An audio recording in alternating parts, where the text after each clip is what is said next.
Nisokatra tamin'ny fomba ofisialy androany maraina teny amin'ny hôtel Grand Mélis ny atrikasa fampiofanana amin'ny lalàna iraisam-pirenena momba ny zo mahaolona izay nikarakarainy ny vomiera nasional misahana ny lalàna mahaolombelona iraisam-pirenena na ny CONADI ary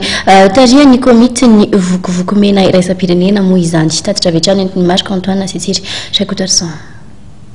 Atrikasa fampiofanana momba ny lalàna iraisam-pirenena momba ny mahaolona na ny droit international humanitaire no nosokafana tamin'ny fomba ofisialy androany maraina teny amin'ny hôtel Grand Mélis Analakely.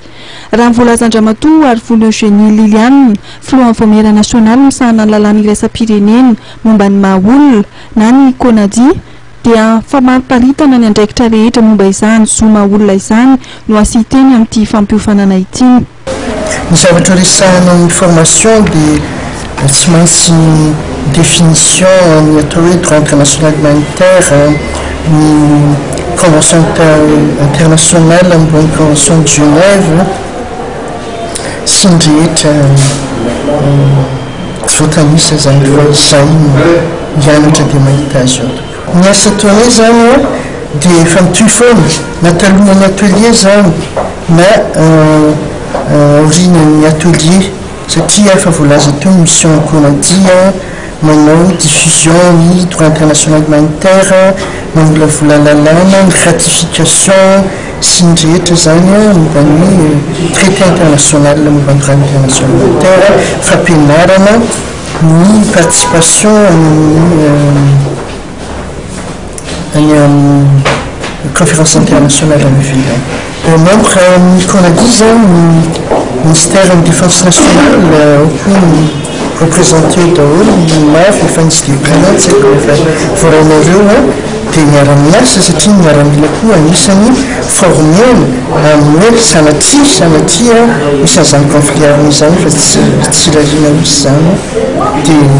ma piana Tchakour, Yaramil, c'est une question d'Anis.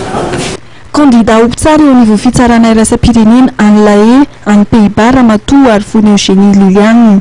misy fanoana gouvernemental amin'izany fikasan'izany ary nanazava ny dingana efa naroso ny tenany.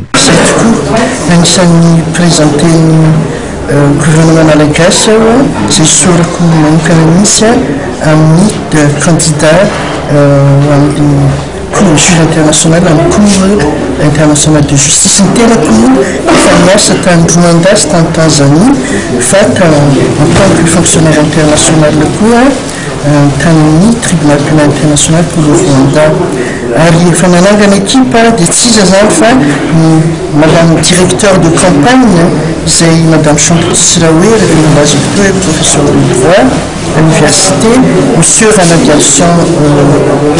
Angelo c'est directeur adjoint c'est une il fanana Saouré tsy Madagascar rehefa injana tokoa fananana ka zay nanapa-kevitra fa mila campagne marobe zany ary de manaiky sady anareo mpanao gazety anareo journaliste télévisé parler écrit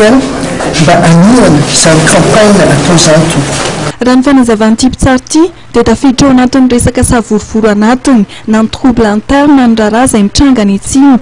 izay tokony atsahatra haingana araka ny teniny ary koa ny raharaha 7 febroary dia tsy tafiditra velively ao anatin'ny resaka ady misy fitaovam-piadiana na ny conflit armé.